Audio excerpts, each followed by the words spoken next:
ಕನ್ನಡಿಗರ number 1 choice Kannada matrimony.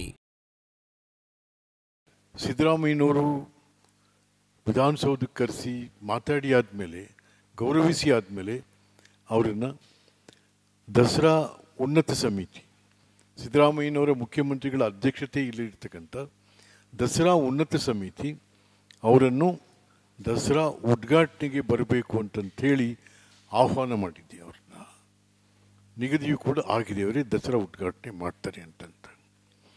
ಮತ್ತು ಈ ಅಮ್ಮ ಸಾಧಕಿ ಭಾನು ಮುಷ್ತಾಕ್ ಬಹಳ ಸಾಧನೆ ಮಾಡಿರ್ತಕ್ಕಂಥವ್ರು. ರೈತ ಚಳುವಳಿ, ಕನ್ನಡ ಚಳುವಳಿ ಮತ್ತು ವಕೀಲರಾಗಿ ಕೆಲಸ ಮಾಡಿದ್ದಾರೆ, ಪತ್ರಕರ್ತರಾಗಿ ಕೆಲಸ ಮಾಡಿದ್ದಾರೆ, ಮತ್ತು ಲಂಕೇಶ್ ಪತ್ರಿಕೆ ಬಹಳ ರೀತಿಯಲ್ಲಿ ಬರೆದಿದ್ದಾರೆ, ಮತ್ತು ಬಹಳ ಬಂಡಾಯ ಸಾಹಿತಿ, ಬಹಳಷ್ಟು ಹೋರಾಟಗಳನ್ನು ಮಾಡಿರ್ತಕ್ಕಂಥ ಈ ಹೆಣ್ಮಗಳಿಗೆ ತಮ್ಮ ಕಥಾ ಸಂಕಲನಕ್ಕೆ ಅಂತಾರಾಷ್ಟ್ರೀಯ ಪ್ರಶಸ್ತಿ ಬಂದಿರತಕ್ಕಂಥ ಇಡೀ ಕನ್ನಡ ಮ್ಯಾಟ್ರಿಮೋನಿಯಲ್ಲಿ ಹೇರಾಳವಾದ ಚಾಯ್ಸ್ ಇದೆ. ಲಕ್ಷಾಂತರ ಜನರಿಗೆ ನಮ್ಮ ಕನ್ನಡ ಮ್ಯಾಟ್ರಿಮೋನಿ ಮೂಲಕ ಮದುವೆ ಆಗಿದೆ. ಇದಕ್ಕಿಂತ ಬೇರೇನ್ ಬೇಕು? ಕನ್ನಡಿಗರ ನಂಬರ್ 1 ಚಾಯ್ಸ್ ಕನ್ನಡ ಮ್ಯಾಟ್ರಿಮೋನಿ. ನಾಡು ಗೌರವಿಸಿದೆ, ಇಡೀ ನಾಡು ಸಂಭ್ರಮಿಸಿದೆ. ಇದನ್ನು ಇಡೀ ನಾಡು ಸಂಭ್ರಮಿಸಿದೆ.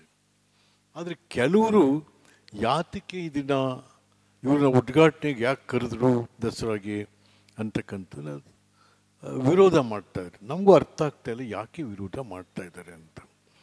ಅದು ಕೆಲವರೆಲ್ಲ ಇಲ್ಲ ಇವರು ಅರಿಶಿನ ತೊಟ್ಕೊಂಬರ್ಬೇಕು, ಅದು ತರಬೇಕು, ಇದು ತರಬೇಕು, ಏನೋ ನಾವು ಅದಲ್ಲ. ಇದು ಬಹುತ್ವದ ಭಾರತ, ಇದು ಬಹುತ್ವದ ಭಾರತ.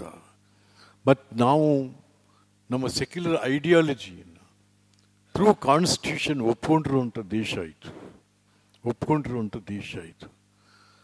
ಅಂಥದ್ರಲ್ಲಿ ಅದನ್ನು ಒಪ್ಕೊಂಡು ಕೆಲವರು ರಾಜ್ಯದ ಆಡಳಿತ ಮಾಡಿ ಮಂತ್ರಿಗಳಾಗಿರ್ತಕ್ಕಂಥವರೆಲ್ಲ ಬಾಯಿಗೆ ಬಂದಾಗ ಮಾತಾಡ್ತಾರೆ ಅಂತ. ಇನ್ಯಾರಾದರೂ ಬರೆದು ಅವ್ರಿಗೇನಾದ್ರು ಬುಕರ್ ಪ್ರಶಸ್ತಿ ಯಾರಿಗಾದ್ರು ಬಂದಿದಾ? ಇಲ್ಲ.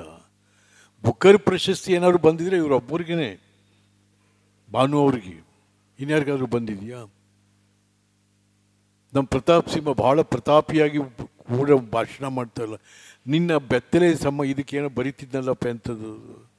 ಬೆತ್ತಲೆ ಪ್ರಪಂಚಕ್ಕೇನಾದರೂ ಬುಕರ್ ಬಂತ?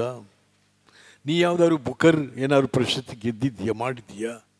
ಸುಮ್ಮನೆ ಯಾಕ್ರಿ ಹೊಟ್ಟೆ ಕಿಚ್ಚು ಪಟ್ಕೊಂಡು ಏನೇನೋ ಮಾತಾಡ್ತೀರ ನೀವು?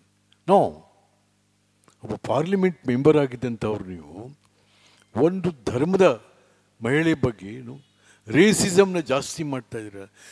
ಇವತ್ತು ಇಡೀ ಜಗತ್ತು ರೇಸಿಸಮ್, ಜನಾಂಗೀಯ ದ್ವೇಷದ ವಿರುದ್ಧ ದೊಡ್ಡ ಹೋರಾಟ ಮಾಡ್ತಾ ಇರ್ತಕ್ಕಂಥ ಸಂದರ್ಭದಲ್ಲಿ, ಅದು ಮೈಸೂರಿನಲ್ಲಿ, ಯಾವ ಮೈಸೂರು ಶಾಂತಿ, ಸುವ್ಯವಸ್ಥೆ, ಸಂಸ್ಕೃತಿ, ಸಂಸ್ಕಾರಗಳಿಗೆ ಹೆಸರಾದಂಥ ಈ ಮೈಸೂರಿನಲ್ಲಿ ಈ ರೀತಿಯಾದಂಥ ಮಾತುಗಳು, ವಿರೋಧಗಳು, ಅದು ರಾಜಕೀಯ ಪಕ್ಷಗಳು, ಅದು ಕಾಂಗ್ರೆಸ್ ಇರ್ಬೋದು, ಆಡಳಿತ ಪಕ್ಷ ಅಥವಾ ವಿರೋಧ ಪಕ್ಷಗಳು ಎಲ್ಲವೂ ಸೇರಿ ಹೀಗೆ ಧಾಂಗುಡಿ ಇಡ್ತಾ ಏನು ಮಾಡಬೇಕು ಅಂತಿದ್ದೀರಿ ಮೈಸೂರನ್ನ? ನೀವು ಏನು ಮಾಡಬೇಕು ಅಂತೀರಿ ಎಲ್ಲ ಸೇರ್ಕೊಂಡು ಮೈಸೂರು?